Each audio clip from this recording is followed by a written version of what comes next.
Consider this carefully. You are not merely living your life, you are authoring it with every glance, every thought, every quiet assumption. The world you see is not happening to you, it is happening from you. You have been placed at the center of a silent, continuous creation. And yet you have walked through this power unaware. What you call reality is an echo of your own consciousness. The very act of looking out shapes what is seen. This is the profound secret at the heart of your experience. The observer is not passive, but the cause. The world adjusts itself to the level of your recognition. In this hour, we will move beyond theory into the living practice of this truth. We will uncover how your attentive awareness is the sacred instrument of formation, and how, by a shift within, the without is irrevocably altered. If you are ready to cease being a spectator of circumstance and become the conscious creator of your experience, then give your attention completely. Join this communion of awakening by subscribing to this channel, and mark your commitment in the comments below with the number 111, signifying the unity of the seer and the seen. Consider the chair you sit upon, the room that surrounds you, the very circumstances of your life at this moment. Convention tells you these are separate, solid facts, existing independently of your perception. But I invite you to question this deeply. What if your relationship to them is not one of a bystander to a finished world, but of a source to its expression? This is the foundational truth we must apprehend. The observer is creator. This is not a philosophy to be debated, but a living principle to be experienced. It means the faculty of your awareness, your persistent, focused attention, is not a flashlight passively illuminating a dark room. It is the very hand that sculpts the clay of experience. Where you place your attention, you are not merely seeing, you are activating, you are conferring reality. Think of a moment of worry where you have fastened your thought upon a fear of lack or illness. Observe how the world seems to organize itself to confirm that fear, presenting you with evidence, tightening the knot of anxiety. This is not coincidence. This is creation in its misdirected form. You have, through the power of your observation, given life and substance to the very shadow you wish to avoid. Your consciousness, anchored in fear, became the cause of a fearful experience. Now, shift your gaze to a moment of pure joy, perhaps watching a child laugh without restraint. In that instant, your complete absorption in that joy, your observation of it without any secondary thought, expands the feeling. It colors your entire world. For those moments, lack, conflict, and sorrow do not exist in your universe. Why? Because you are not observing them. You have withdrawn the creative power of your attention from them, and like a light removed, their form ceases to be real for you. The external facts may not have altered, but your reality has been utterly transformed. This is the practical, daily proof of your creative authority. Your world is literally built from the substance of your consented thoughts, your accepted feelings, your chosen observations. You may protest, pointing to the shared, solid world we all seem to navigate. the traffic, the weather, the news, these appear overwhelmingly objective. But here we touch the mystery.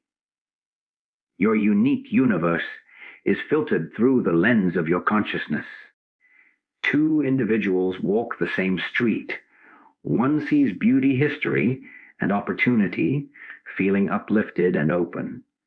The other sees decay, danger, and scarcity, feeling contracted and afraid.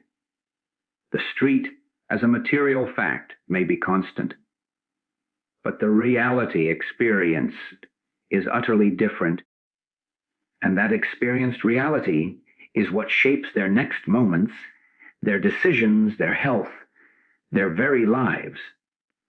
They are, each of them, observing a world into being that conforms to the inner model of their own consciousness. Therefore, the most critical work of your life is the governance of your observation. It is a sacred discipline. To observe anger without becoming one with it, to observe sickness without accepting its verdict, to observe lack without bowing to its story. This is the act of the true creator. It is to stand as the silent witness, the I am, and to understand that what you witness, you are ultimately inviting to remain. When you observe conflict within yourself or another with a sense of judgment and solidity, you are pouring the concrete of that reality. But when you observe the same situation from the unwavering stillness of your true nature, acknowledging it without granting it ultimate truth, you withhold the creative substance. You see it as a passing form, not the foundational reality.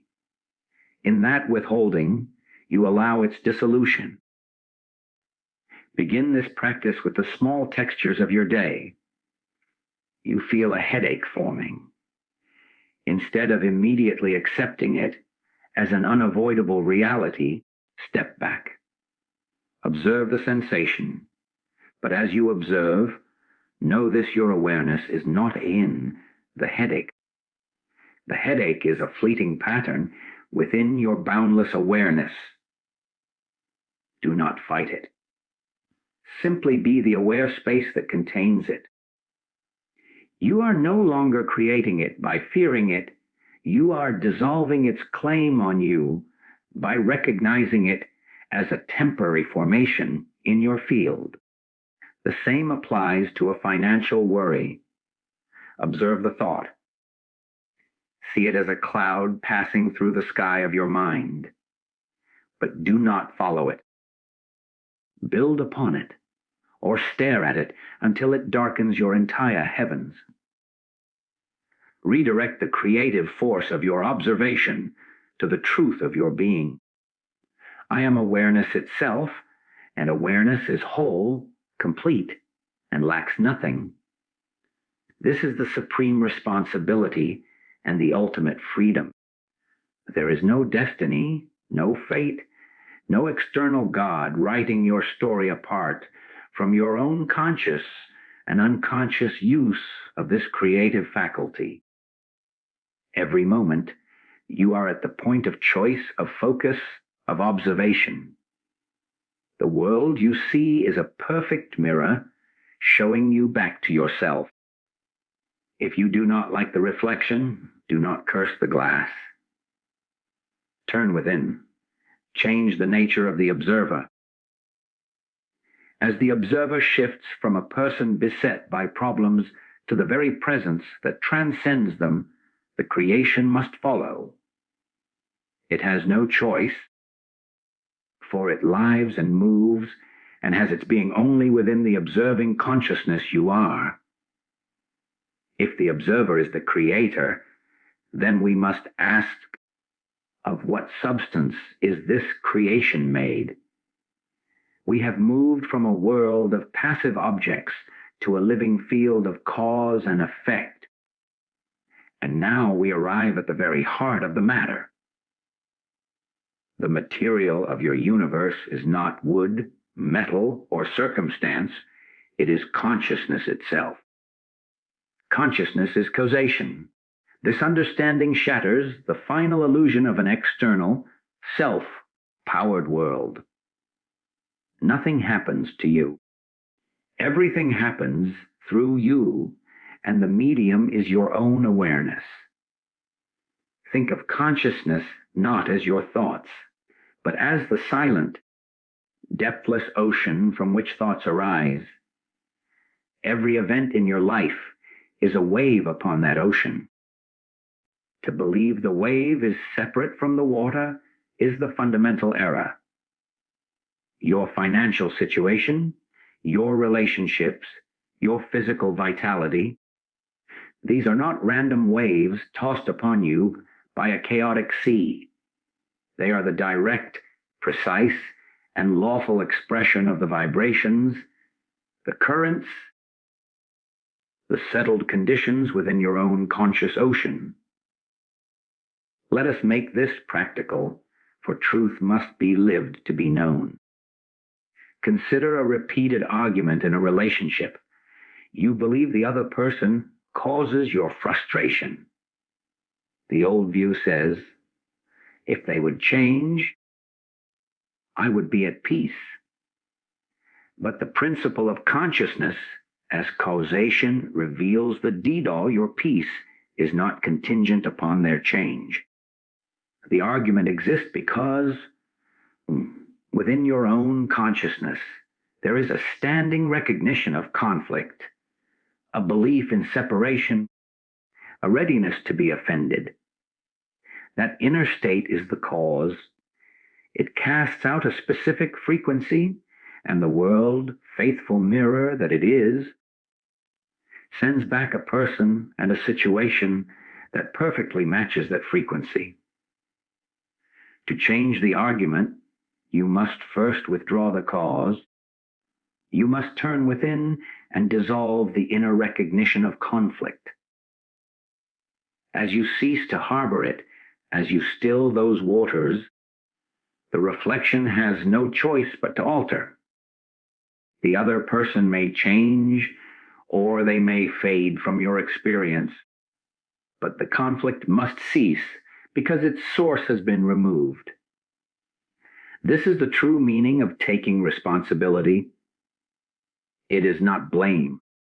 It is the recognition of your supreme authority. You are the sole causer in your universe. A diagnosis from a doctor appears as a solid, external fact. Yet, it is presented to your consciousness for a verdict.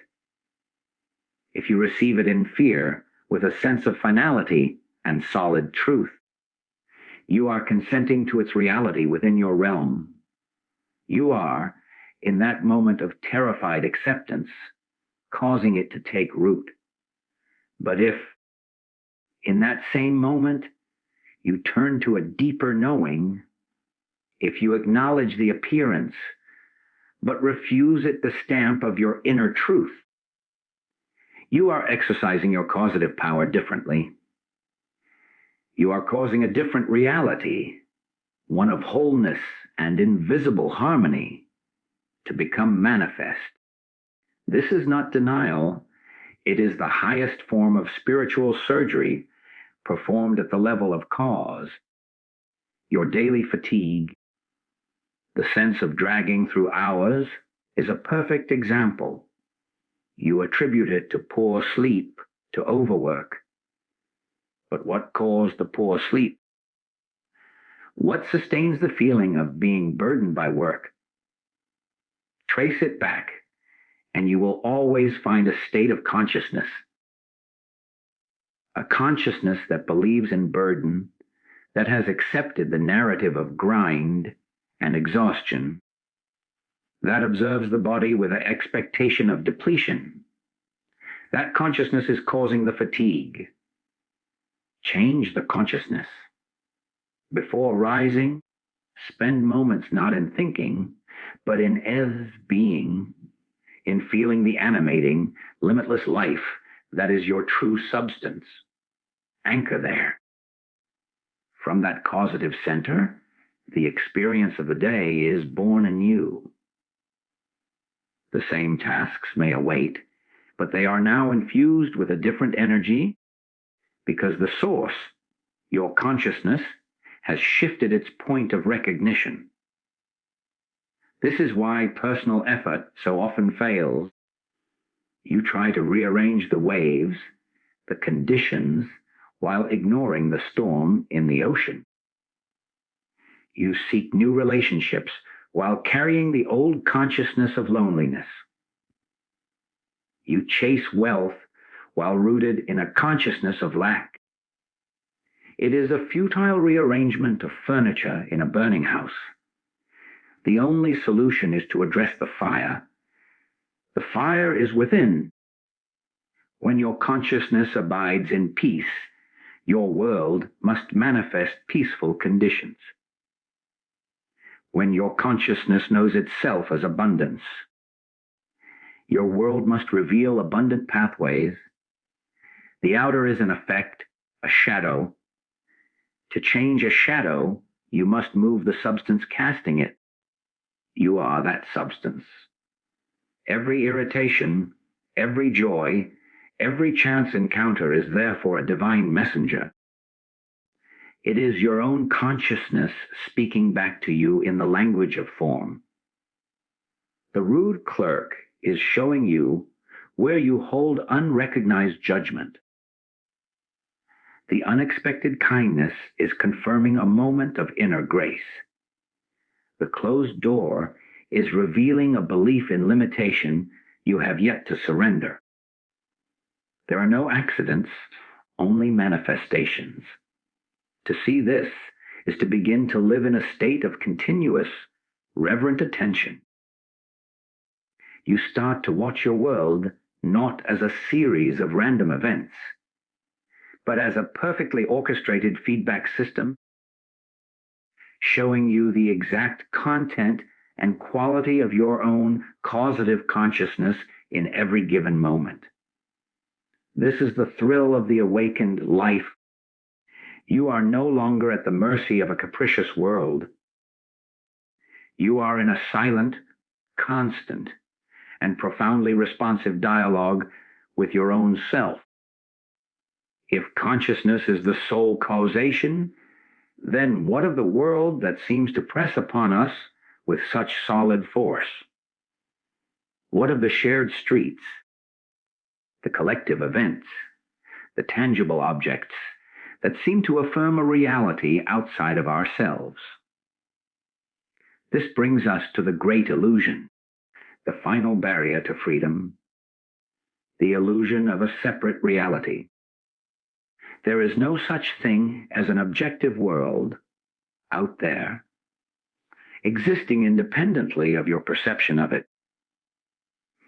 This statement may feel like a challenge to all logic, but stay with the experience of it. The world you perceive is not separate from the perceiver. The tree you see is not the tree itself. It is your consciousness formed into the experience of tree. The sound you hear is not external vibration alone. It is your consciousness interpreting that vibration as sound. The entire panorama of your life is an intimate, inseparable projection of your own awareness. To believe otherwise is to live in a state of profound hypnosis. Convinced you are a character inside a movie, rather than the very light that projects the film onto the screen. This explains the otherwise baffling phenomenon of how two people can inhabit the same physical space and yet live in completely different worlds. One walks through a bustling city and feels energized by the human connection, the flow of ideas, the pulse of life. Another walks the same streets and feels overwhelmed by the noise, the alienation, the threat of chaos. Which is the real city? Both are utterly real for the experiencer, because each is experiencing only the city their consciousness is capable of perceiving and thereby creating. The city, Utself, is an empty concept. It only exists as experience, and experience is always, without exception, an individual, interior event. Your spouse, your friend, your adversary, they are not the solid, fixed entities you believe them to be. You are, in every moment, experiencing your own consciousness of them. Your beliefs about them, your past hurts with them, your hopes for them, all coalesce to form the living entity you interact with. Change your consciousness of them, and you have, for all practical purposes in your universe, changed them. Take the simple, daily experience of pain. You strike your knee on a table. The sensation appears acute, undeniable, and seemingly proof of a harsh physical reality. But where is the pain? Is it in the table? Obviously not. Is it even truly in the knee? Follow it closely. The pain is an experience within your awareness. It is a message appearing in the field of your consciousness.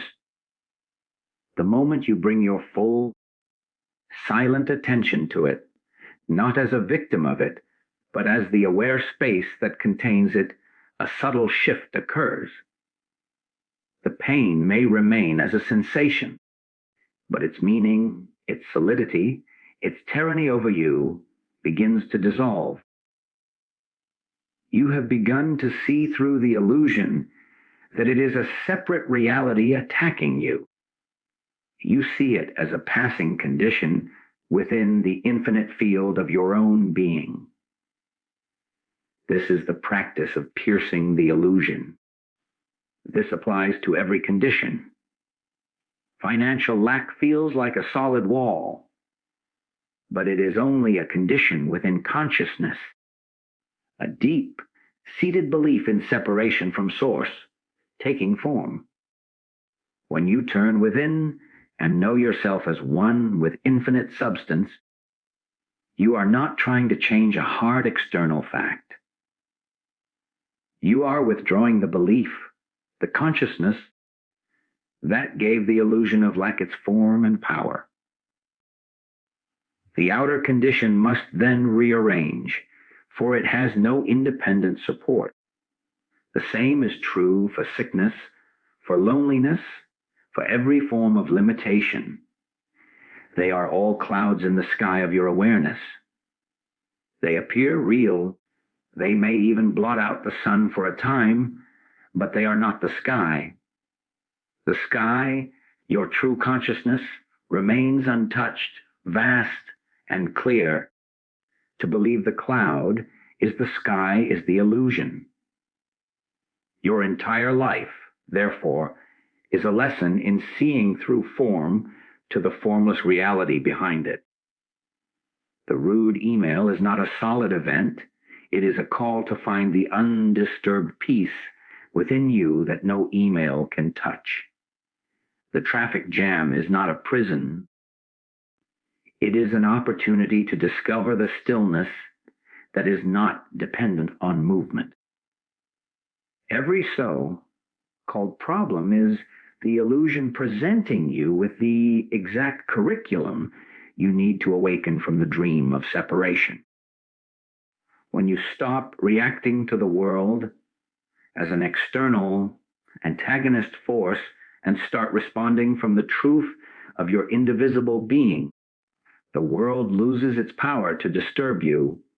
It begins to soften, to become more fluid, because you are no longer granting it the solidity of independent reality.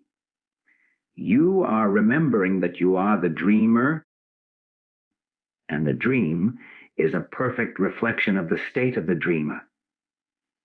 To change the dream, you do not fight the images on the screen. You wake up to the truth of the light that projects them. That light is your consciousness, and it has never been and can never be separate from what it perceives.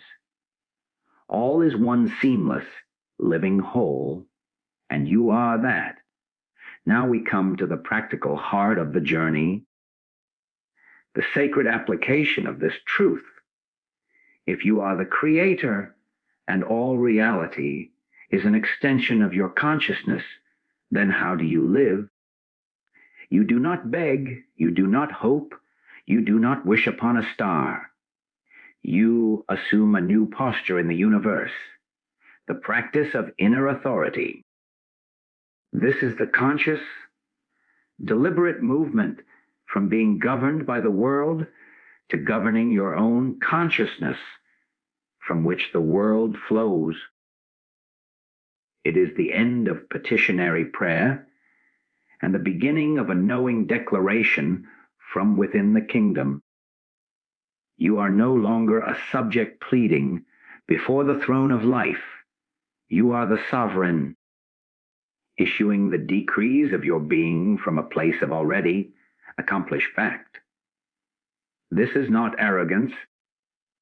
It is the humble acceptance of the role you have always played, though unconsciously. You have been issuing decrees your whole life through doubt, fear, and belief in limitation, and the outer world has faithfully obeyed. Now, you take up the scepter with conscious intent. Inner authority means you stop looking outside for confirmation, permission, or validation. Consider the desire for a harmonious home. The old way is to try to control the behavior of others, to manipulate circumstances, to seek peace through external rearrangement. This always fails, for it fights with shadows. The practice of inner authority is to close your eyes to the outer discord and go within. There, in the stillness, you consciously know peace. You feel it. You become a pillar of undisturbed silence. You do not think about peace for the future. You abide as peace in the present moment. You claim it as the very substance of your being, right now, regardless of the noise that seems to echo outside your door. This inner knowing, this unshakable standing in the truth of peace, is the decree. It is the command issued from the center of your causality. And the universe, which is your own consciousness objectified, has no choice but to conform. The outer scene may shift dramatically, or it may simply cease to disturb you. In either case, the decree has been fulfilled. Take the most common human experience, the need for supply, for financial freedom. The mind races to plans, calculations, anxieties over investments and careers. This is the opposite of inner authority. It is outer panic. The practice is to turn completely away from the barren landscape of not enough. You sit and you consciously become the embodiment of fulfillment itself. You do not think, I need money. You know, I am one with infinite, circulating substance. My consciousness is the very field of abundance.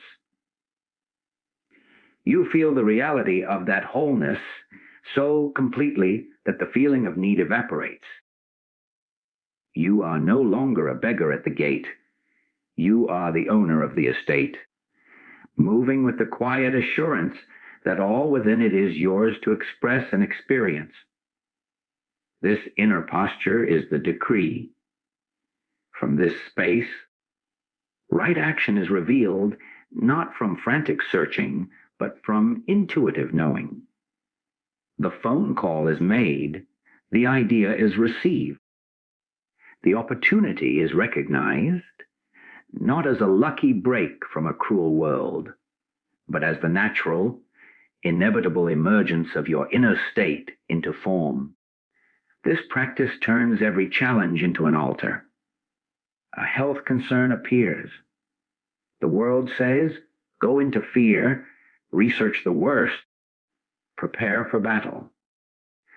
Inner authority says, be still and know. It retreats to the inner chamber of truth and knows the wholeness, the perfection, the indestructible life that is the truth of being. It does not deny the symptom. It simply denies the symptom ultimate authority. It sees the symptom as a shadow on the wall, while turning its face fully to the light that casts it. The healing is not something that happens to the body. It is the outer confirmation of the inner realignment to wholeness that has already taken place in consciousness. This is the most demanding and rewarding work you will ever undertake. It requires vigilance, for the world's testimony is loud and persistent. It will argue with your decrees. The bank statement, the doctor's report, the harsh word, all will seem to shout that your inner authority is a fantasy. This is the moment of practice. This is where you do not look to the world to tell you who you are. You tell the world what is true from the citadel of your soul. You stand firm in the knowing that the outer is an effect, always secondary, always adjusting. You are not positive thinking, you are truth knowing. You are not visualizing a better future, you are anchoring in the eternal present where all good already is, because God, or consciousness, is all in all. Your life, then, becomes a series of these quiet, internal assertions of truth against the clamor of appearance. You walk through the marketplace of human opinion and event, but you are no longer shopping for your identity or your conditions there. You carry them within you, sealed and sacred. You live from the cause, and you let the effects arrange themselves as they must. You have moved from the passenger seat, reacting to every bump in the road, to the driver's seat, knowing your destination and proceeding with a calm certainty, undisturbed by the changing scenery along the way. This is the peace that passes understanding, because it does not come from understanding the world. It comes from knowing the self that projects the world and abiding there in unshakable authority. To assume this inner authority is to awaken to a profound and solemn truth. Your awareness is not a passive witness, but the very loom upon which the tapestry of your experience is woven. This brings us to a point of sacred responsibility, the natural consequence of all we have perceived. To be creator is to be custodian. This is the sacred responsibility of awareness. You can no longer afford the luxury of careless thought, of unchecked reaction, of letting your attention drift like a leaf on a stream of worldly events. Every moment of awareness is an act of creation. Where you let your attention dwell, you are planting a seed in the infinite soil of consciousness. A moment of resentment, nursed in the quiet hours, is not a harmless revisiting of a past hurt. It is the active cultivation of a thorn bush that will later snag your peace. A habitual glance at news that feeds anxiety is not mere information gathering. It is the deliberate watering of a weed within your own garden. The world does not happen to you. You are happening to the world through the focused and unfocused power of your own attention. This is the responsibility to become the gardener of your inner landscape, for that landscape will inevitably become your outer world. Consider the simple act of waiting in a long line. The automatic, unconscious reaction is one of impatience. You tap your foot, sigh, observe the slowness of others, and ferment a low grade irritation. In that state, you are creating. You are decreeing a reality of lack. Lack of time, lack of efficiency, lack of courtesy. And you will leave that line feeling depleted, and that feeling will color your next interaction, spreading the creation further. Now, apply the responsibility of awareness.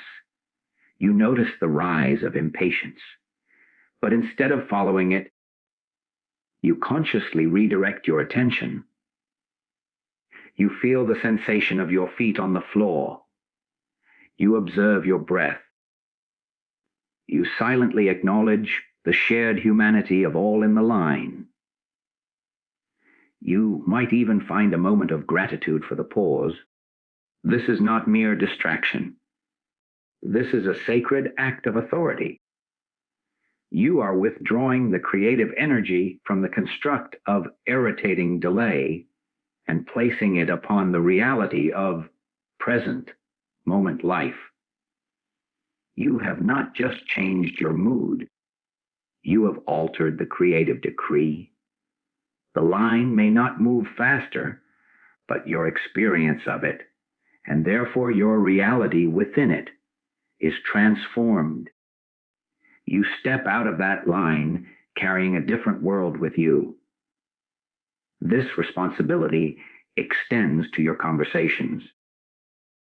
When you listen to another not to reply, but to truly hear, you are bestowing upon them the creative power of your undistracted attention. You are affirming their reality, their worth. You are creating a field of communion. Conversely, when you listen only to judge or prepare your rebuttal, you are creating a field of separation and conflict. Your awareness in that interaction is the active ingredient determining its fruit. The same is true of your silent inner dialogues about yourself, the repeated thought, "I always mess things up," is not a humble admission, it is a command issued to the universe. It is a sacred responsibility tragically misused. To catch that phrase and consciously replace it with the silent knowing, "I am the open channel for infinite intelligence," is to assume your responsibility with power. You are not affirming a lie, you are correcting a miss, creation with the truth. Your physical body responds to this law with perfect obedience. A day spent with awareness anchored in criticism, stress, and dread literally sculpts a different body chemistry: tense shoulders, a knotted stomach, weary eyes, than a day where awareness rests in gratitude, calm, and purpose. The body is not deciding this. It is faithfully manifesting the quality of the consciousness inhabiting it. To be aware of a pain with fear and story is to feed it. To be aware of the same sensation with a detached, compassionate curiosity, simply observing it as a phenomenon within the field of your wholeness, is to begin the process of dissolving its claim on you. You are meeting it not as a master, but as the master of the house in which it temporarily appears. This is the ultimate spiritual practice, the moment by moment stewardship of your attention. It means when beauty strikes a sunset, a child's laughter, you stop and give it your entire being. In that full surrender of awareness, you are not just appreciating beauty, you are multiplying it in your universe. It means when anger flares, you do not pretend it isn't there, but you observe the fire without throwing more thoughts onto it as fuel. You contain it within your vast awareness until it burns itself out for lack of narrative. You are responsible for the fire, not by starting it, but by how you choose to relate to it. This vigilant, compassionate direction of your own consciousness is the highest service you can render to yourself and to the world. For as you lift your own state of being, you lift, in some invisible but real way, the entire collective dream. You are cleansing the lens through which the one light perceives itself, and thus altering the perception for all. There is no private salvation. Your assumption of this sacred responsibility is your gift to the whole, and so we arrive at the destination not as a place to reach, but as a truth to remember. This entire journey of observing, causing, assuming authority, and bearing sacred responsibility dissolves the final veil. It reveals that there never was a separate you observing a separate world. There is only one consciousness, one infinite life, expressing itself in the glorious and infinite variety of form. This is the realization of oneness. The observer you believed yourself to be, the creator you have discovered yourself to be, is not a tiny, fragile self inside a body. It is the very substance of all that is. The awareness you have been carefully directing is not yours personally. It is the one awareness, momentarily focused through this particular point of view you call I. When you look at a tree, it is not a separate you looking at a separate tree. It is consciousness recognizing itself. The tree is consciousness formed as tree. The looking is consciousness functioning as perception. There is one reality playing all the parts. The sense of separation is the fundamental illusion, the primal dream from which all suffering stems. Your fear, your lack, your conflict, all are born from the belief that you are a fragment cut off from the whole, needing to acquire, defend, and survive in a hostile universe. The moment this realization dawns, not as an intellectual concept, but as a living experience, the universe ceases to be a mirror and becomes your very skin. Feel this in the most ordinary moments. You are drinking a glass of water. The old perception, I am here, drinking this water that is there. The realization of oneness, see, there is only the activity of life. Consciousness is the water, the thirst, the hand that lifts, the coolness felt, the satisfaction known. It is a seamless, single event. Where do you end and the water begin? The boundary is imaginary. In a moment of conflict with another, the habitual stance is one of two separate wills clashing. The realization of oneness feels the conflict as a turbulence within one field. The anger you feel is not yours alone. It is a storm in the shared atmosphere of consciousness. To quiet it, you do not fight the other. You become still within yourself. In that stillness, you are calming the one ocean and the waves in the other, who are not other at all, must subside as well. This is why forgiveness is not a virtue, but a necessity of truth. To forgive is simply to recognize that what seemed to offend you was a movement within yourself, within the one self we all are. This transforms your relationship with everything. Your work is no longer a separate task you perform for separate gain. It is the one life expressing as creativity, as service, as movement. You do it not for personal outcome, but as an outlet for the infinite to flow through. The anxiety about results falls away because the actor and the action and the outcome are all expressions of the same substance. There is nothing to lose because you are not a separate entity who can be deprived.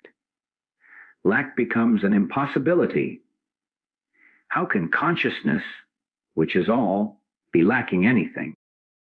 If your point of awareness feels lack, it is only because it is momentarily focused on the illusion of a separate, incomplete self.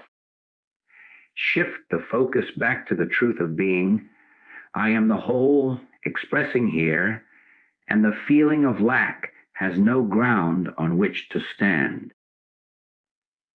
It evaporates like a puddle under the noon sun because it never had any substance of its own. This is the secret behind true compassion. You do not help another because you are separate and better off. You help because you recognize yourself in them. Their pain is felt within your own being because it is all one being. The act of kindness is not going from me to you. It is the one life adjusting its own expression, bringing harmony to a seemingly distressed part of itself. Even your so-called enemies are seen differently. They are not separate forces of opposition, but aspects of the one consciousness playing a role perfectly designed to trigger your evolution, to show you where you still believe in separation. They are fierce and unwilling mirrors, but mirrors nonetheless of the one self. To live from this realization is to live in a state of profound peace and effortless power. Effortless because you are no longer a small self trying to manipulate a giant world. You are the world knowing itself. You move as life moves you. Guidance comes not as a voice from afar, but as the next natural unfolding of your own being, like a leaf unfurling on a branch. Your decisions arise from a deeper stillness aligned with the whole. There is no more loneliness, for how can the ocean be lonely? There is only the endless, joyful play of form within formlessness. You care for your body, not as a prized possession, but as a temporary and beautiful expression of the one life you are. You engage with relationships, not to get something, but to celebrate the one love appearing as another. You walk through the world of time and space, knowing yourself to be the timeless and spaceless reality in which it all appears. This is not an escape from life, but the ultimate embrace of it. You are not a wave trying to reach the shore. You are the entire ocean, and in that knowing, every wave, every joy, every sorrow, every triumph, every ending is perfect, complete, and utterly yourself.